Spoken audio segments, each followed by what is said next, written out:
আচলতে মই কনফিউজড মানে মই গম পাইছিলোঁ আগতে যে ব্যক্তিগত খণ্ডত যিখিনিয়ে চাকৰি কৰে মানে প্ৰাইভেট ছেক্টৰ দুৰ্গা পূজাত সিহঁতৰ 2-এটা দিন বন্ধ থাকে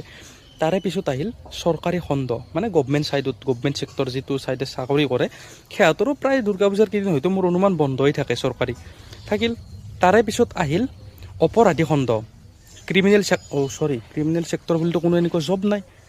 যদি এনেকুৱা কোনো ছাইড নাই তেতিয়াহ'লে মোৰ এনেকুৱা কিয় লাগিল যে ফেষ্টিভেল মহন্ত আৰু সিদ্ধাৰ্থ শৰ্মা দুটাকে পূজাৰ অফাৰ দিয়া হ'ল কাৰণ কিয় কৈছোঁ যে সিহঁতক আৰামছে যোৱাকালি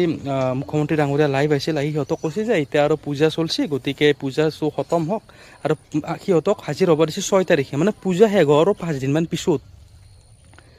গতিকে এইটো মানে আৰামছে পূজা চূজা চাই কিনে আহিব দিয়া হ'ল নেকি কাৰণ চবেই জানে অপৰাধী যিমানে সময় পাই যায় সিমানে এভিডেঞ্চ চাইট কৰিবৰ কাৰণে বা নিজকে বাচাবৰ কাৰণে নতুন নতুন ৰাস্তা বিচাৰিব সময় পাই যায় কিন্তু নাজানো কিহৰ কাৰণে এনেকুৱাকৈ সিহঁতক ফেষ্টিভেল চাগে দুৰ্গা পূজাৰো অফাৰ হ'ব পাৰে এনে কিবা দুৰ্গা পূজাৰ ছুটি থাকে এনেকুৱা জনাবচোন আপোনালোকে যদি জানে